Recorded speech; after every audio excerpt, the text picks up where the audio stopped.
Totally Football Show. Today, FA Cup third round. We bring you the best of the 31 matches so far, from Liverpool's win at the Emirates to George Elokobi's Stones rolling on to Coventry with the most dramatic result with visitors from Oxford since Saltburn. We'll also hear from Timo Werner to Tottenham and dire transfer decisions for Bayern and more in this Totally Football Show. All right, listener, thank you so much for joining us. We're saying hello from the faraway world of Sunday, the 7th of January, the evening thereof, immediately post the action at the Emirates where Liverpool were 2-0 winners over Arsenal. Watching that here alongside me were Tim Spiers. Hi, Tim. Hi, James. And Tom Williams. All right, Tom. Hello, James. Wow, from his Nottinghamshire eyrie, here's Daniel Storey. All right, Daniel. Irie, how are you doing? Nice. You went to a game this weekend, didn't you? You went to the Stag Do Derby, baggies and shots. Yeah. My ears are still ringing from Up the Shots, sang on repeat. Felt like my uni freshers week. Yeah. Nice. What tune do they sing that to? I'm not familiar. Up the Shots. I think it's quite. Oh right, yeah. Nothing too out there. Okay. What did you watch, guys, of the 31 matches so far available? Tim? Watched the majority of the TV games, with Newcastle Sunderland being the highlight for me, I think. Was it? Well, no, actually, no. Probably overtaken by what we've just seen, actually. Yeah, the Liverpool win. Yeah. But it's not been a classic weekend of FA Cup Some action. nice goals, though. Nice goals. Some nice storylines. Yeah. A couple of shocks. Okay. Yeah, one or two things in there, eh, Tom?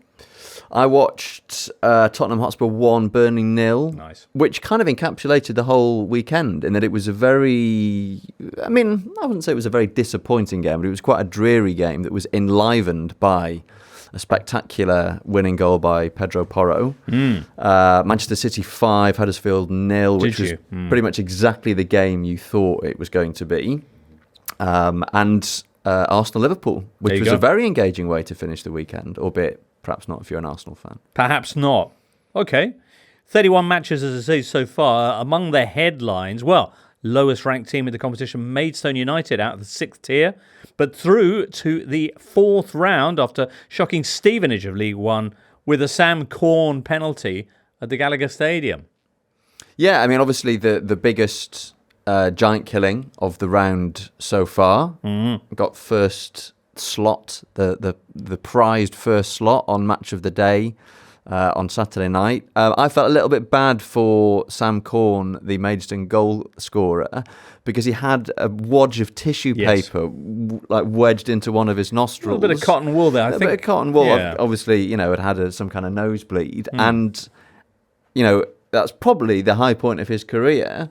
And I'm sure it doesn't take the edge off it at all. I think it does. But it's unfortunate. Imagine if Ronnie Radford had scored his famous goal with like a big bit of tissue paper sticking out of his nose. You'd be a bit, that's a shame. But probably not worth flagging. But I think I flagged it all the same. Details like that make Totally Football Show very much the essential companion to the FA Cup third round weekend. At Liverpool, we'll touch on that. We'll come on to that in depth. Holders Man City 5-0 winners against Huddersfield. Very much in keeping with their recent results against the Terriers. 2 goals for Phil Foden. The big news, I guess, about that game was Kevin De Bruyne with his new haircut coming on for the first time since August and getting an assist within, 17 minutes? 17 minutes. And for Jeremy Doku, who was also making his return from, of course, an injury enforced absence. All right.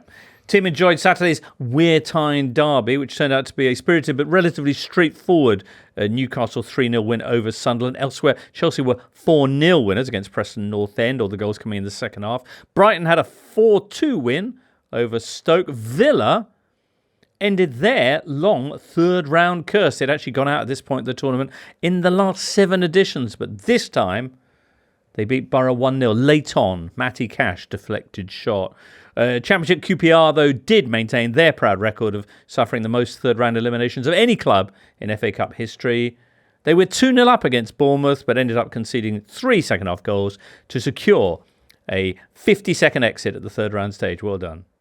No Premier League side, I noticed, got knocked out by a lower-tier opponent. 3 got taken to replays. Luton, who were goalless with Bolton. Forest, who came back to draw 2-2 with Blackpool, and West Ham, who drew 1-1 with Bristol City. Tommy Conway's breakaway equaliser there, meaning that David Moyes will have a replay of that to enjoy. Others so good they'll play them twice. Games were Palace-Everton from Thursday. Bit of controversy about Dominic Calvert-Lewin and the red card there. Perhaps we'll touch on that later. That's also got to replay. Oh, also National League Eastleigh, who've earned themselves a replay away at League Two Newport. Wow. Nuno Espirito Santo says ban replays, Tim. Yeah, there's a bit of a growing narrative about that, isn't there? I think. Is there? I think so. Well, obviously they've gone in the later rounds, and with it coinciding with the winter break this year, I think a lot. I mean, Thomas Frank said a draw against Wolves was the worst possible outcome. He would have rather have lost, basically. I don't know. I feel like there's still a place for them. Obviously, the financial rewards for lower league teams getting replay against higher opposition, but for me, any tie that involves two teams from the same division should just not go to a replay. There's no interest there from anybody, is there really? So yeah, Nuno's called for them to go. I mean, one of my favourite football memories is from an FA Cup replay, so I would be hesitant to say ditch them. Okay. But yeah, I think there's a growing movement for them to be, because it stuffs up their winter breaks. The clubs. Exactly. Right. Yeah, can't go to Marbs if you've got a third round replay. Indeed not. Unless you renegotiate for it to be played in Marbs. That's a thought. Maybe that's the solution. Maybe that's the way to get the Premier League teams to swallow third round replays. Okay. Can Tim tell us his FA Cup replay? It was Wolves v Sheffield Wednesday, 1995, February 95, fourth round replay. Famous, or not that famous, but well known for its incredible penalty shootout finish, which I've never seen before or since, as in the sequence. So Wolves missed their first three penalties and then scored their next four. Sheffield Wednesday scored their first three and then missed their next four. Ooh. Which it seems we were talking about So unique scorelines earlier. Wolves. I think that's so they won 4-3 in sudden death. Okay. And there were other narratives like it was Chris Waddle's first penalty since Italian 90. Ooh. And Kevin Pressman scored one of the greatest penalties of all time. So there was a lot going on there. Brilliant. And why couldn't we have that this weekend? why couldn't we? Yeah. But that was very much about the penalties rather than it being a replay. I feel that had they just gone straight to penalties after the first game. But, I was going to say there is a fairly easy solution to this, which is that if both clubs agree that they don't want a replay, you don't have a replay. And if both clubs don't agree, which lower league clubs certainly wouldn't if they're playing clubs in a higher league, then you do have a replay. That seems the solution, I think. I mean, Common it's a bit sense. piecemeal, but it's a bit too common sense. It's too sensible. all right. It was a good weekend for the city of Sheffield. Sheffield United 4-0 winners at Gillingham. That was their first away win in any competition this season. It featured their brand new signing, Ben Bertrand-Diaz, who came on for the last 20 minutes. Chris Wilder saying we had to make sure we did a job on Gillingham. Of course he did. Sheffield Wednesday, meanwhile, had a 4-0 win against Cardiff. A shout out to the Owls keeper, Cameron Dawson. Did you see this? Saving two different penalties in the space of 3 minutes. I had it even better than watching it, which was I was listening to the radio, listening to 5 Live and listening to another game. Therefore, they kept having to go to Hillsborough when anything happened. And you basically got no commentary of the first 10 minutes of the game I was going to be listening to because they kept having to go to Hillsborough for a goal and then a penalty save and then another penalty save all in the first 7 minutes, which was great. Magnificent. All right. It was a bad weekend, meanwhile, for Dreaming Spars and Gilded Halls of Academia-based clubs. Cambridge United losing 5-2 to Blackburn Rovers with the first half hat-trick from Sammy, I'm going to say Smodic. Would that be in any way correlatory to his... Yeah, okay. And Oxford United got beaten 6-2 against Coventry. Pick of the goals from that one? Casey Palmer. Casey Palmer. Belter. Was that the goal of the round, do you feel? No, absolutely not necessarily even top three. Oh, really? We've been Let's hear your top three. Well, I mean, it would be more dramatic to do it in reverse order, but I don't know what that is, so I'm just going to start with Have a number little one. think, Tim. You going to go reverse order on us? I've only got one. There's only one in the conversation, isn't there? Really? Yeah. Patrick Bamford. Patrick Bamford, yeah. Wham Bamford. That's an astonishing goal. Right. and not one you see very often. Yeah, certainly the best goal scored by a classmate of Daniel Storey in the FA Cup this season. Not a classmate. Sadly, same school, not same class. Okay. My greying beard. Your move, Story. I would shout Morgan Gibbs-White. I would shout Casey Palmer. I'd shout Pedro Porro. But no, it has to be Marco van Bamford for that. Van Fantastic Bamford. goal. It was more Bames Rodriguez, I would say, than Van Basten. Do you not think Yeah. the World Yes, Cup... yeah. Or even Without getting- Tony Bamford. Oh, With going far, far too niche, it reminded me of a goal that scored probably the greatest goal in the Championship history, which is scored by Joe Garner for Preston, where he kind of, he lifts the ball over a defender and then kind of volleys it across goal. It's an astonishing goal, Bamford's, and for a player who has been basically pilloried by Leeds fans for most of the last 18 months. The weird accusation is that he can't hack it, so he can only score goals in empty stadiums in the Premier League, which feels a bit uncharitable.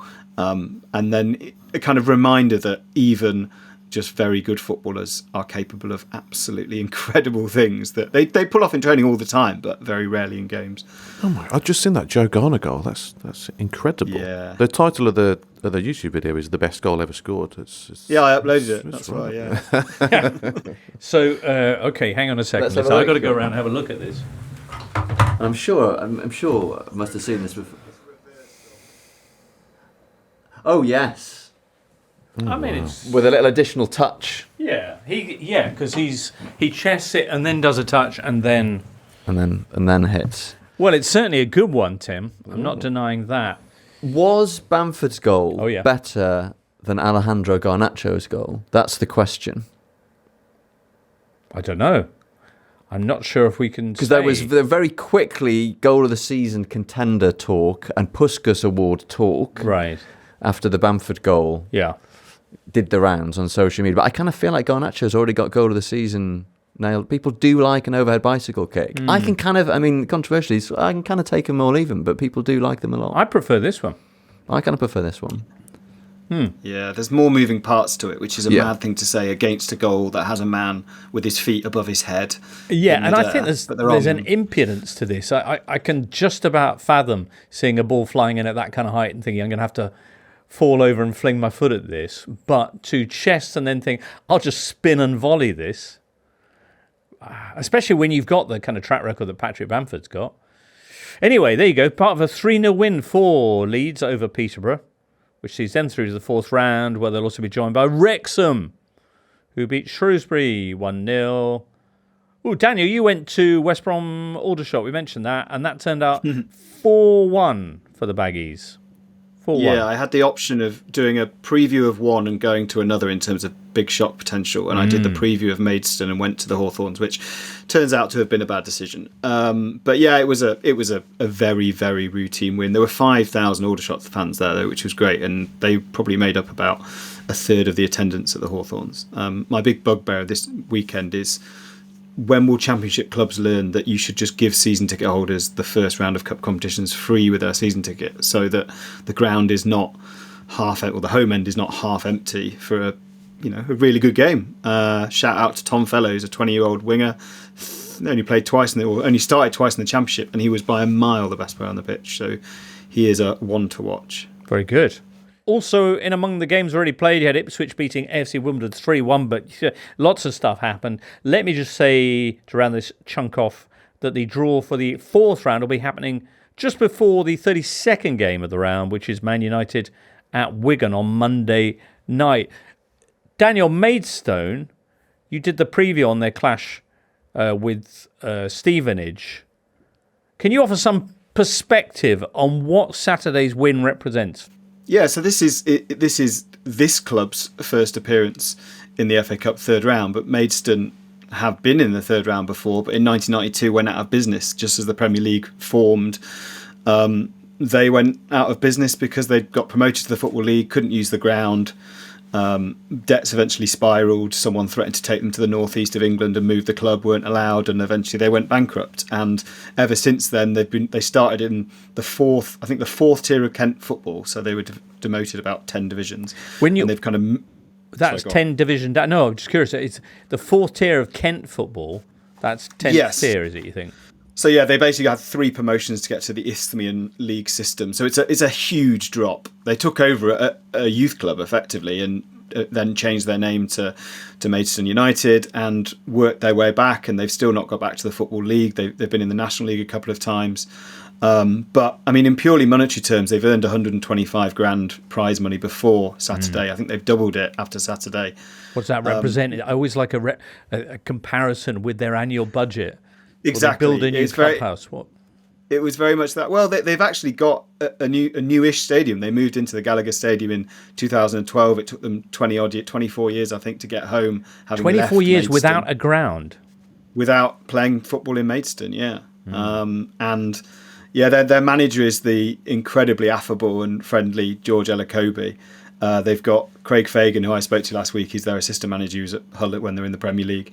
And there was a great quote from Elokobi that Tim, I'm sure, will have seen and enjoyed, because he's a bit of a Wolves legend. And they said, who do you want in the 4th round? And everyone was expecting him to say a kind of Man City or Chelsea or whoever. And he said, I want to take my babies home to Wolves. I want to play at the Golden Palace. Golden Palace. So he is ready for... Yeah, if you can fix a draw, we shouldn't. But if you can, let's have Wolves Maidstone.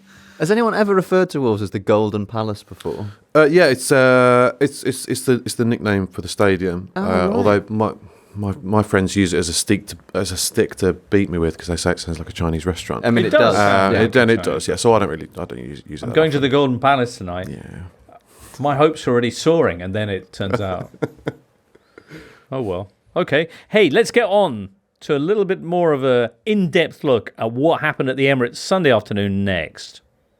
Arsenal Liverpool 2-0 for Jurgen Klopp's side after a first half which saw Arsenal absolutely dominating. What was the shot count? Was it 13 shots and 5 on target? I think in the game overall, but most of those coming in the first half, most of them falling to Kai Havertz with predictable consequences. But with about 10 minutes to go, it was Liverpool that took the lead through an Arsenal own goal. Jakub Kiwior glancing in Trent Alexander-Arnold's corner. Free kick. And then with Arsenal chasing an equaliser, Liverpool break downfield. And Luis Diaz shows them how you finish a goal-scoring opportunity, because they do need telling. What was it that Jurgen Klopp did to turn that game around that the pundits were raving about? Well, I mean, I think we should probably underline the fact that Liverpool were missing an awful lot of first-team players. At kick-off, obviously no Mo Salah, Virgil van Dijk wasn't there, no Endo, no Dominic Szoboszlai, etc. Liverpool started with Gakpo in the midfield 3 and Harvey Elliott filling in for Mo Salah on the right. And at half-time, Klopp moved Elliott into midfield, put Gakpo through the middle as a kind of false 9. Darwin Núñez went out to the left. Luis Diaz switched over to the right. And it seemed to give Liverpool more of a platform in midfield. And as a consequence, they started attacking down the flanks a bit more deliberately, using the pace of Núñez and the pace of Diaz. And Núñez had a classic Darwin Núñez game where he's just constantly picking up the ball in good positions, getting into good shooting positions, and then either making the wrong decision or not making good contact. But ran his heart out, as did Diaz, and Diaz gets his reward right at the end with a really well taken goal. And fantastic result for Liverpool. And for Arsenal, sort of Groundhog Day, completely bossed the game, particularly in the first half. And Mikel Arteta sort of had mixed things up for once. Kai Havertz playing through the middle up front for the first time since, I think, the Community Shield. Reece Nelson starting on the left to give Gabriel Martinelli a breather. And created loads of chances, but again, just no cutting edge whatsoever. And once again, it's cost them dearly. Yeah. Arsenal now 112 shots in their last 6 matches, 4 goals scored. Poor old Kai Havertz. At least he'll always have that Champions League winning goal, Tom? Yes, He will. Well, this, James, is a reference to the fact that I had suggested pre-pod that the circumstances of that winning goal in the 2021 Champions League final were actually slightly fortuitous, in that, if you'll recall, it came from Havertz running onto a Mason Mount through ball and then rounding Ederson and lowering the ball into the empty net. If you watch a replay, you'll see that had Ederson not got a touch on the ball after Havertz's first touch, the ball could well have sped out for a goal kick. And it was another, on that occasion, obviously, he got the rub of the green, as they say, and tucked in the winning goal. But against Liverpool, Ederson it was takes the kind the of sting out of a wild touch, essentially. basically. But it was sort of like knock-kneed, tripping over his own feet. Havertz again at the Emirates today, and that was a big factor in Arsenal failing to score. Yeah, a rough Christmas period for the Gunners, continuing into the new year. That's arguably two different trophy competitions that they might now be. Well, one certainly, and the other one's not looking great after the Premier League results over Christmas, Tim. Yeah, I mean, in a way, it was the same old story, missing chances and losing 2-0 at home like they did against West Ham last week. But the accusation is that Arsenal have been quite boring to watch, and trying to control games and take the fun out of them. But this was different. This was they should have been 5-0 up at half time, really. But yeah, Liverpool's defending part of the credit for that. Yeah, no, absolutely. But in terms of again highlighted Arsenal's lack of match winners, I think that's a real problem for them at the moment. And it feels like for a club that's all about sort of prides itself on long-term planning and building for the future, they're now sort of relying on January, it feels like, to save their season. I don't know. There's a distinct lack of goal scorers and match winners along that front line, and it feels like January's going to be there anyway. Strange, because it didn't feel that way. I know there was always that centre-forward question, but it didn't feel that way not so long ago when they were putting, 6 or 7 past Lens in the Champions League. I think it was 6. Daniel, what was your take on Sunday at the Emirates? I wonder with the Havertz thing, it does feel deliberate that Arteta has not tried him as a centre-forward since the Community Shield. He was very insistent that Havertz was this kind of progressive number 8, and therefore it felt like playing him as a centre-forward was almost an admission of weakness, in that, OK, we'll try the thing that everyone assumed he was when we bought him that hadn't worked before. I know this is a cup game, and so there was an element of rotation, but it feels like the last plan for that centre-forward line. And Nketiah stayed on the bench till 81 minutes. He is a striker, but clearly either isn't trusted or maybe will move at some point. Gabriel Jesus wasn't there, we're told, because of another knee injury. It just doesn't feel like you can trust him to start 2 months in the team and remain fit for the entirety of that 2 months. So it was basically the ultimate admission of, this was our last shot. It still didn't work. Havertz missed chances he should have taken. He doesn't really have an argument for not asking for a striker now. I don't know if he deserves one, given that they spent 200 million in the summer and didn't buy one. But and that sounds like that was at least partly his decision. But yeah, this season is careering off the tracks if they continue to either. The two extremes are they either don't create chances because they're boring and look solid, or they do create chances, miss them, and therefore look weaker at the back as a result. And neither of those are particularly appetising. What about Liverpool then, who've got a League Cup semi-final coming up against Fulham at Anfield on Wednesday? Loads of positives, as Tom was suggesting, on a potentially tricky afternoon for Jurgen Klopp. Yeah, I mean, on the TV, Ibrahim Konate got man of the match, and I think that's absolutely fair enough. But a huge shout out to Conor Bradley, who was the game's best player after he came on.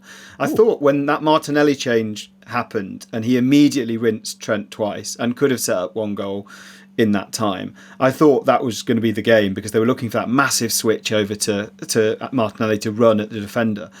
And Klopp effectively brought on another player to play at right back and just sort of said to Trent, you just float around a bit in that position. And Bradley was brilliant at stopping Martinelli. That changed the game, because Trent was then able to push forward, play the passes without worrying about Martinelli running in behind him. And I thought just that tweak was almost as effective as the half-time switches around. Bradley I've not seen much of Bradley. I know they said he was Bolton's player of the year last year, but he looked really, really solid at right back. Does anybody know, Tim, do you know anything more about Conor Bradley? No, I don't know very much about him, but I agree. He was very impressive. It's they're just finding a way to win almost every game they're playing at the moment. I think they've lost one domestic game all season now. That's correct. 2 in the Europa League, and the one in the Premier League being the oh-so-controversial Spurs game. You remember? Of course, when they were down to 9 men. I think it's important to highlight the way that Jurgen Klopp engineered this victory with his changes. We mentioned tactically, and then Jota was fantastic as well when he came on. A few months ago, there was a thought that Klopp might be tired or on the way out of Liverpool and reaching the end of a cycle, and can he go again? And you've got to say he looks completely reinvigorated right now, and that's having a massive impact on their remarkable run of form. Indeed. And they do this so often, Liverpool, get battered or play quite badly and manage to find a way to win. And what has happened very often this season has been that it's been to Mo Salah that they've looked, and he's been the difference. And obviously he wasn't there today, and he won't be around for a few weeks because of the Africa Cup of Nations. But and again, in spite of all the other absentees, they managed to pull off the same feat against Arsenal. That's Liverpool through then, and Manchester City, the holders, also in the 4th round. Tom, you watched their performance for 90 minutes. I'm sure there were lots of exciting things to tell us about from that. Yeah, I mean, it was the sort of classic City against lower leagues opposition game in a cup competition sort of match, and also a classic sort of Manchester City versus Huddersfield game because, when their paths were crossing in the Premier League, they seemed to score about 5 or 6 goals past them every time. Phil Foden was really good, and sort of stuck out in the sense that Huddersfield, dropped back and basically had every man behind the ball, and City were just sort of stringing passes around in front of the Huddersfield penalty area. And the only player who seemed to be constantly trying to propose, different passing solutions and different, kind of angles in terms of his, the runs he was making in his body position was Foden. He scored the first goal. He scored the 4th goal, which was beautifully created after a short corner on the Man City right, and he's been, the last few weeks playing in that number 10 position that we've, occasionally heard he is incapable of playing in, and as it turns out, there are circumstances where he can play there and plays very well. But I think that the main sort of takeaway for City was both De Bruyne being back and Doku being back, and I suspect that De Bruyne being back will probably put the kibosh on Foden, having any aspirations to keeping hold of that position in the team. Although Guardiola, again, after the game, spoke about the importance of easing De Bruyne back in. Obviously, he's been out since August through injury, so I don't think he's necessarily going to come straight back into the starting 11. But yeah, a sort of classic City Cup performance, and De Bruyne and Doku being back and Haaland being on the verge of returning as well, that kind of ominous feeling we've all had about City over the last few weeks, as a lot of their rivals in the Premier League have started to falter, is only growing as they get all of these key players back. Indeed, they've got Newcastle, who are minus a player or two. We'll talk about the Sunderland game a little bit later on. They've got them next Saturday, and then their winter break, which sees them off until the 31st of January when they welcome Burnley to the Etihad. Very good. Next up, we'll have a bit of a chat about that Timo Werner to Tottenham business. Totally Football Show European edition is out on Tuesday. Of course, we're going to talk about Napoli's latest meltdown and other things too. And in France, the extraordinary Coupe de France, which saw Golden Lion of Martinique. Not sure what kind of restaurant they sound like. Maybe a pub, probably. More a pub. A grim expat pub. Oh, yeah. They travelled 8,000 miles there and back to go to Lille in the Coupe de France. How'd it go, Tom? 12-goal thriller, in the sense that it finished Lille 12, Golden Lion 0. Right.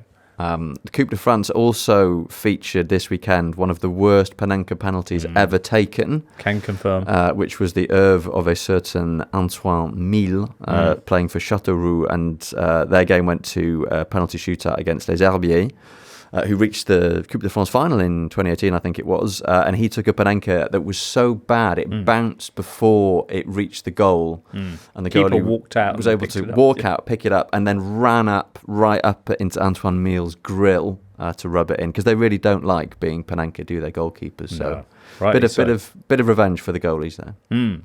More on that on Tuesday's Totally Football Show European edition on Tuesday. There'll also be a brand new Full-Time Europe, the Athletics Women's Football podcast, which will have, I'm sure, a lot to talk about the implications of that terrible injury to Chelsea's Sam Kerr. What that means. Footballer of the Year, of course, who's now done her ACL, and why that keeps happening in the women's game as well.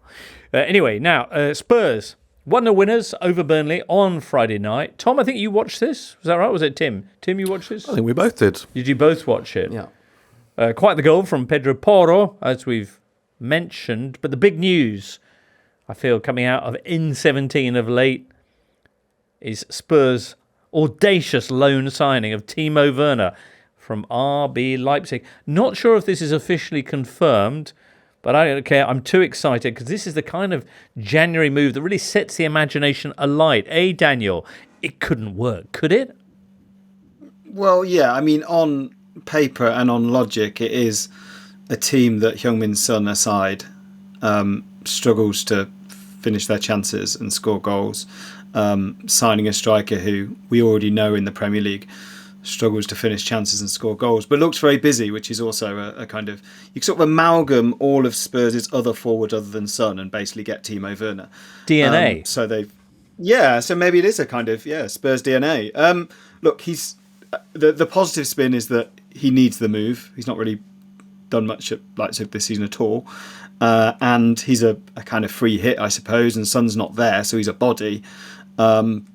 And I guess he's hard-working and pressing, and Ange Postecoglou will like both of those things. But it feels like one of those things that if you said it to a Spurs fan last week, they'd be like, that sounds awful. And then when it actually happens, they say, well, there is some logic to it. It could work. You never know, which is probably exactly what Tim is about to do. Probably about the same way that Arsenal fans talked about when they got Kai Havertz out of Chelsea. He'd also been brilliant back in the day at Leipzig, some of the time alongside Timo Werner. Tim, make the case for Timo.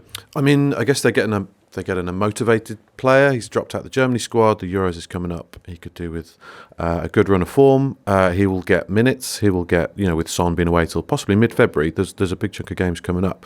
And Spurs, do really lack quality alternatives along that front line. They've been playing Valise and Brian Hill have been coming off the bench recently. Just not up to the standard of those players that they're replacing. The option fee is remarkable, I think, and really shows how his reputation has suffered. How much is it? Reports of between 15 and 20 million for a player who cost 47 million when Chelsea purchased him not too long ago. So that isn't judging Chelsea transfer fees that's not necessarily. No, but for a guy who's got a record of almost 1-2 for Germany and had obviously a couple of excellent seasons with Leipzig, there's a reason his value's halved because he stopped scoring goals a little while ago. If they get the Chelsea Werner, then he'll just be a backup option. He'll make no impact and leave quietly in the summer. But what I would say is Postecoglou has a recent and good track record of improving players and improving their confidence. And we've seen Richarlison have a real upturn recently, and we'll see how that goes. But players like Porro, markedly different to last season. Bissouma. So if Ange does his thing, then you never know. But I doubt it.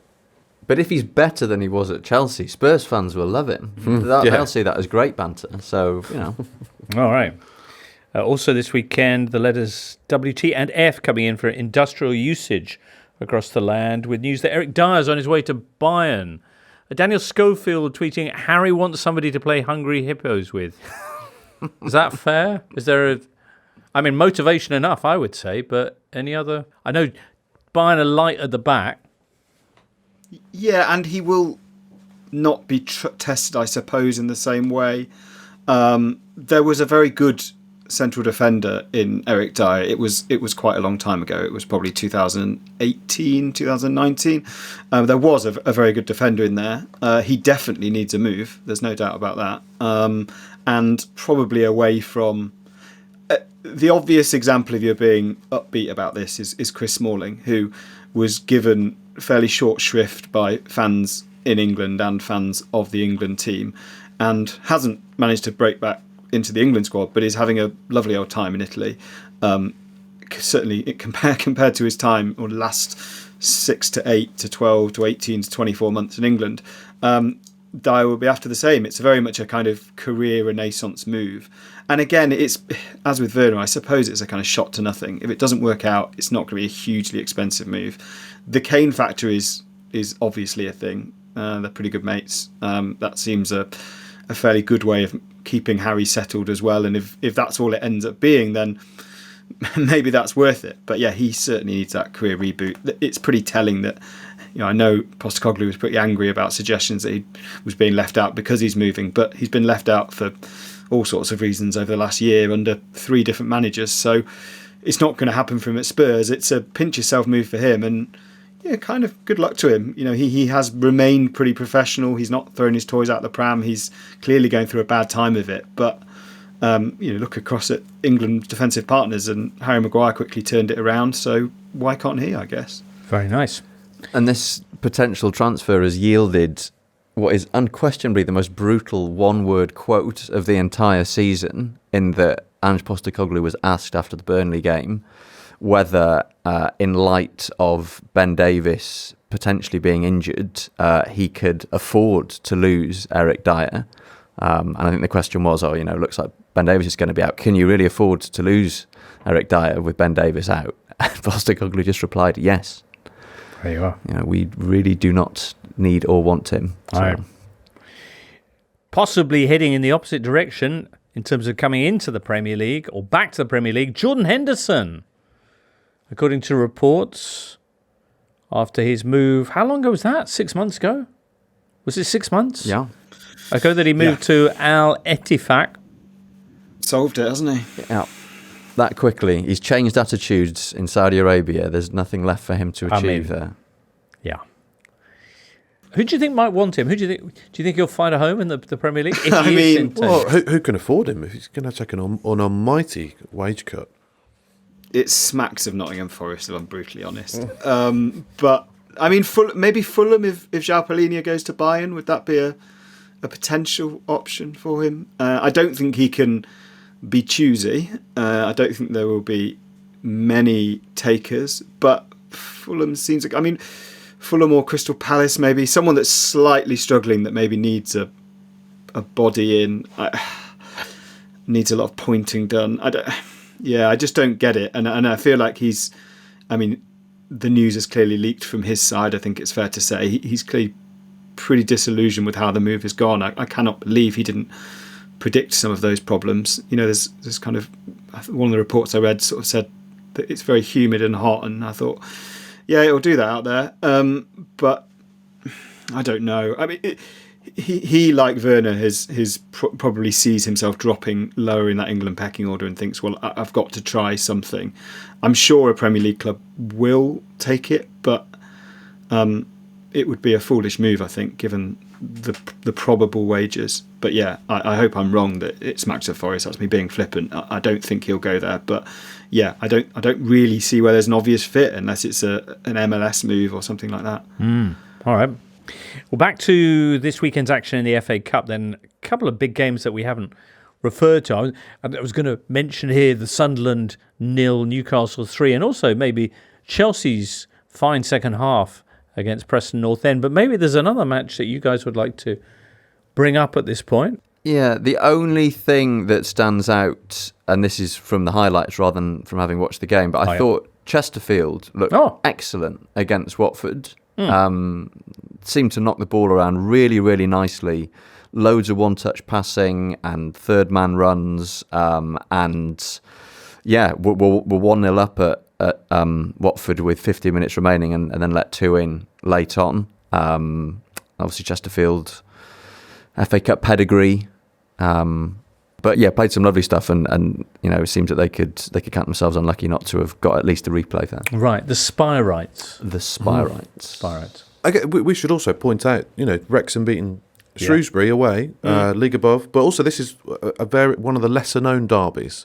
It's hail from not too far from that part of the world. It's ferocious. Right. The cross-border derby. There aren't too many clubs around there, so they're 30 miles apart, but they've not played each other since 2008, I think it was. So there's a packed house at Shrewsbury, their biggest game of the season, and Wrexham go and win it with a dodgy, deflected late winner.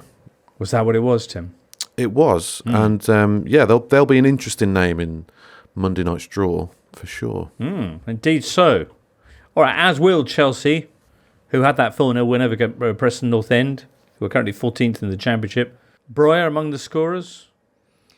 Yeah, goals for players who, would in need of goals. So Armando Breuer, who I think has looked, pretty useful, having started a couple of games of late without getting any reward. And Enzo Fernandez as well, who got a goal late on, who has been kind of in and out of the team of late. Well done to Mauricio Pochettino's Chelsea. De Zerbi's Brighton got a bit of a scare away at Stoke. Ran out 4-2 winners over the Potters. Pascal Gross with a hat-trick of assists. Very nice. And another long-range banger from Pervis Estupiñán. Oh, yeah. Who was fit again and back in the team. Very nice. And then there was the game I think perhaps we were most looking forward to this weekend. The Wear Tyne derby up at the Stadium of Light. Daniel, Newcastle, a 3-0 win.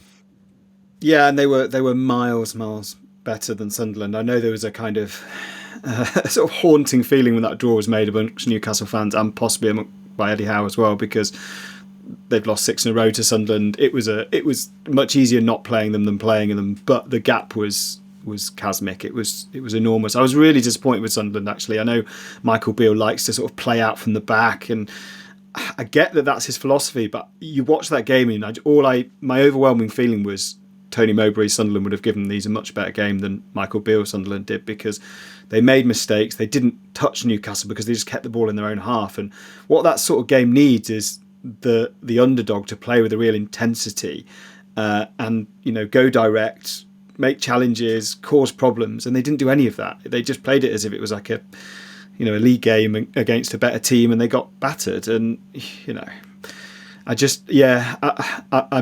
don't get Michael Beale at all. I don't get that appointment at all. I don't think it'll work out. And it just feels like such an opportunity missed, because by half time, I know it was only 1-0 at half time, but the game was, Newcastle should have been 3 or 4 clear by half time if Sean Longstaff could shoot from the edge of the box. And I was really disappointed with Sunderland, which seems a really harsh thing to say about a team coming up against, the team with the richest owners in world football. And I get that. But there are ways of approaching those games, and I thought they got it completely wrong. The game did peter out, but as an occasion, pre-match and first 20 minutes, it was glorious. There's such a purity to the hatred in that stadium. The percentage of sort of hatred amongst the fans for one another is very high, and that was reflected in the way the game was played. It was a real old school relic. Tackles flying in. Players leaving boots and elbows and everywhere. There was no VAR. It was great. It was quite glorious. It's kind of like watching sort of UK Gold for a couple of hours. It's very old school. Yeah, it's a bullseye version of like Jim Bowen's bullseye version of a football game. The best bit for me was pre-game. There was a video of that went kind of viral on Twitter of a Sunderland fan, or a few Sunderland fans, screaming abuse at Newcastle fans as they sort of walked up from the coaches. And to cut a long story short, every Newcastle fan had to go on an official coach. It was a bubble match, and one of the guys screaming abuse, someone managed to find a still, and you can tell from the still he's got his phone out and he's FaceTiming his mum while screaming abuse at these Newcastle fans. I thought, that's pretty much the Timeway derby for you. How can you tell he's FaceTiming his mum? Well, he's just got like you can see his mum on this. Well, I assume it's his mum on the screen, and she's just like laughing really hard. And you've watched the video up until that point, so you know the words he's been saying and screaming in the face of Newcastle fans. It is absolutely glorious. That is what derby matches are all about. And that's the magic of the cup. Newcastle leaving the Stadium of Light with Joe Linton now on their injury list as well. And one thing we should add, if you're still there, listener, is that one or two injuries that could have a bit of a bearing on the way that the season progresses over the next few weeks for other clubs. West Ham spring to mind. Not only do they have to face a replay with Bristol City away at Ashton Gate, but Paquetá, who's been kind of the inspiration to many of the good things that Hammers have been up to, came back from injury and then promptly went out injured again. Yeah, he set up the opening goal and then promptly went off injured a few minutes later. Not a great day for West Ham. They selected a pretty strong team, but by all accounts were quite woeful. And yeah, as well as Paquetá, Bowen picked up an injury as well, which is quite worrying, and Mavropanos. Oh. So, and they're, another team that loses a winter break with a replay, so not a good day for West Ham. And Mohamed Kudus is at the Africa Cup of Nations, just to really pile on the misery for any West Ham fans who are listening. Yikes. West Ham loaned out Tiro Kehrer to Monaco last week with an option to buy, which, he wasn't going in the team, so fair enough. But then when you then play a game and Mavropanos gets injured that day, it does make you think, now there's suddenly not as many options at the back, which... Yeah, I wonder if David Moyes, if he had his time back, maybe would have kept hold of Kehrer for a while. All right, well, we'll be talking more about the Hammers and all the kind of Premier League picture when we return with the Storey Football Show on Thursday. Tuesday, it'll be the turn of the Euro crew as they break down what's been happening in the various Continental Cups. Ooh. So do look out for that. For now, that brings us to the end of this Totally Football Show. So many thanks to Daniel Storey, to Tom Williams, and to Tim Spiers, as well as Liam and producer Charlie in the booth. You, listener, deserve our eternal gratitude too. So many thanks for being part of it, and we'll catch up with you soon. The Totally Football Show podcast is available 3 times a week, bringing you all the football news you could reasonably be expected to care about. We've got views, we've got stats, we've got analysis, we've got some of the best football writers around, and the whole thing is absolutely free. So have a listen on Spotify or Apple Podcasts or all the usual places by clicking on the link below.